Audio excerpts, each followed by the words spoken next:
Yo, what's up guys? It's me new with finallyanime.com, and thank you all for tuning into my video for today. I know it's been a really long time since the last one, but to be quite honest, I feel like the material that's come out since then, since the last month, it hasn't really been anything to write home about, so I just decided to wait until there was something noteworthy, and today, finally, Borderlands 2 released their new DLC, Digistruct Peak. Alright, so we're going to talk about the 4 new Pearlescent DLC weapons, a couple new legendary class mods, some new skins, showcase those, and basically show you guys what we got working with for this new DLC. Alright, so just to let you guys know that the descriptions are going to be from a guy named Getting There. This is all his, so I didn't make this, I'm crediting him. Number 1, Wanderlust. This is an interesting Maliwan pistol that comes in all elements except explosive, of course. And this gun has absolute crap accuracy at a whopping rating of 1%. Yeah, 1% accuracy. However, to make up for this, bullets home in on the enemies. Out of all the homing guns out there, this gun's homing bullets will literally chase opponents down corners, doing sharp turns and hitting enemies no matter what. It has decent damage, nothing to write home about, and costs 3 ammo per shot instead of the normal 2 ammo for regular Maliwan pistols. The slag version is a fairly good slagging tool if nothing else is available, at around 36% slagging chance off the bat. It's not too bad, but this gun can't do any crit damage, but then again, it already has craptastic accuracy, so even trying to aim for the head is out of the question. Carnage. I have no clue why Gearbox decided to bring the Carnage Shotgun from Borderlands 1 back into Borderlands 2 as a Pearlescent, but they did. This is literally a Torgue shotgun that shoots 1 rocket for the cost of 1 shotgun ammo, with a fairly decent mag size. To give you an idea, just think of those assault rifles that shoot grenades, but instead, this is a shotgun form that shoots rockets. And it should also be noted that the rockets move pretty fast too. One major thing to note is Gearbox gotten wise to the vertical grip accessory on shotguns, which increased the pellet count +2 for no extra cost. So instead, Gearbox decided to make specific vertical grip accessory for the Carnage.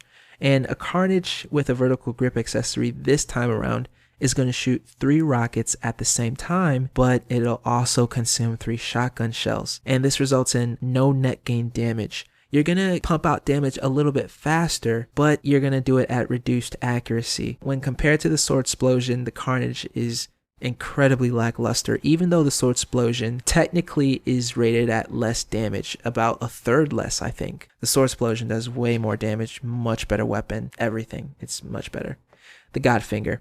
This is a Jakobs Sniper rifle with an interesting but kind of crappy effect in my opinion. Its fire rate is slower than the Muck, so it doesn't fire as fast as you can pull the trigger. The special effect is that if you shoot the enemy from a certain close range, it doesn't do that much damage. However, if you shoot an enemy at a much longer range, then it does a bit more damage. So this gun's made for long range sniping, and it gimps itself if the enemy is close to you. In my opinion, the Muck feels much more useful still than this gun. Bekah. Alright, number 4, Bekah. This is a Jakobs assault rifle that also has an interesting effect. It's not the absolute best assault rifle, but it is kind of interesting, I gotta admit.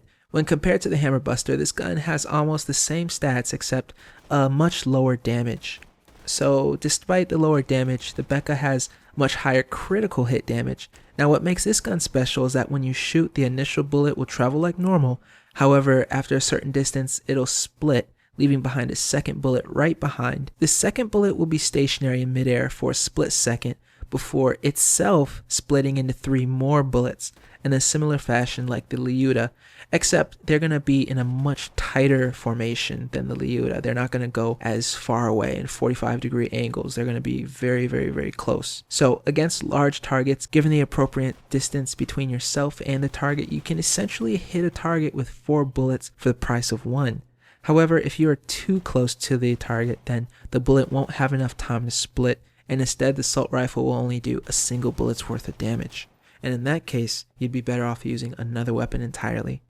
Okay, so for the next set of items, I'm going to cue the legendary class mods, the new ones that just came out, and Digistruct Peak skins, and also the Community Day skins, and that's going to be really cool to watch. So while I'm talking about that, or rather while I'm showing that, I'm going to be talking about some of the new updates and things like that I have in store for you guys. So I know it's been a really long time coming for this video, and I really need to make some more stuff. School's about to start, so that's going to give me an opportunity to use this for my major and also, you know, just do some more stuff like I honestly should be doing. But anyways, I'm going to have a new YouTube trailer up in a little bit, quite soon. It's going to be a trailer on basically how to game on YouTube, how to be a gaming YouTuber. And it's going to show you pretty much every single thing I know, how to upload videos, what time to upload videos, the stuff behind the scenes that no one sees, the things that other YouTubers do not tell you about. Of course, there's being creative. There's, you know, making videos about stuff people cares about. Like we already know that. And I'm going to talk about that too. But I'm also going to include some stuff on the things that aren't so concrete, that are simple but yet really effective. So anyways, I'm going to talk about that and basically sort of document how I got my start on YouTube, and you know how I was able to get a lot of these views for a lot of these videos. But anyways, enough of that. Let's get on to the other videos. So Borderlands 2, going to be making 2 new videos for that. A really huge Maya guide that's going to be coming up a little bit later on, hopefully not too long, and then also going to be having another video that's a bit of a surprise. I don't really want to spoil it too much, but it's almost going to be like a journalistic look at Borderlands 2 and a couple other things. Now, it might be a little bit polarizing. I hope it's not so polarizing till people just dislike it to hell, but it is going to be one of the videos that I'm going to put a lot of time into. It's going to be probably my pride and joy, whether it gets views or not. So anyways, I look forward to doing that. And of course, when any other new Borderlands 2 stuff comes up, I'm going to try and do that as soon as I can too. Okay, so that, and also Skullgirls. Skullgirls is such a fun fighting game. Going to do some stuff on that. And honestly, if you like Super Street Fighter 4, if you don't like it, and especially if you really don't like it, then you really need to check out Skullgirls. It's only $15. It's actually been out for a while. It got ported, and the port is literally like 5 times better than console. They update it almost daily. I mean, guys, I don't even know where to start. They actually had an Indiegogo campaign instead of Kickstarter. And Indiegogo isn't a very good place for video games, just letting you guys know, but they raised almost $1 million for this fighting game. It's ridiculous. So anyways, that alone just tells you how crazy people really love this game. But anyways, the community is very strong. It's a little bit small now, but it's growing. Like, it's growing really, really huge. Like, when I say small, I just mean compared to Super Street Fighter 4. But there's always people to fight.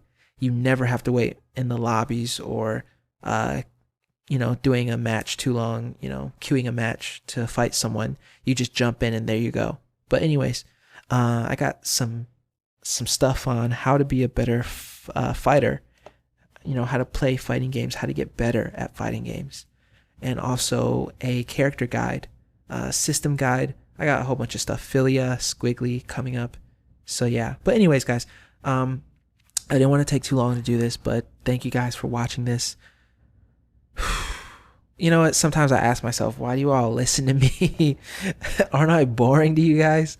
Anyways, hopefully I'll be having up some stuff fairly soon. I plan to get that YouTube trailer up pretty soon too. So anyways, guys, thanks so much again for watching. Have a nice day, great night, good night, all night, whatever. And happy YouTubing, all right? All right, see you guys.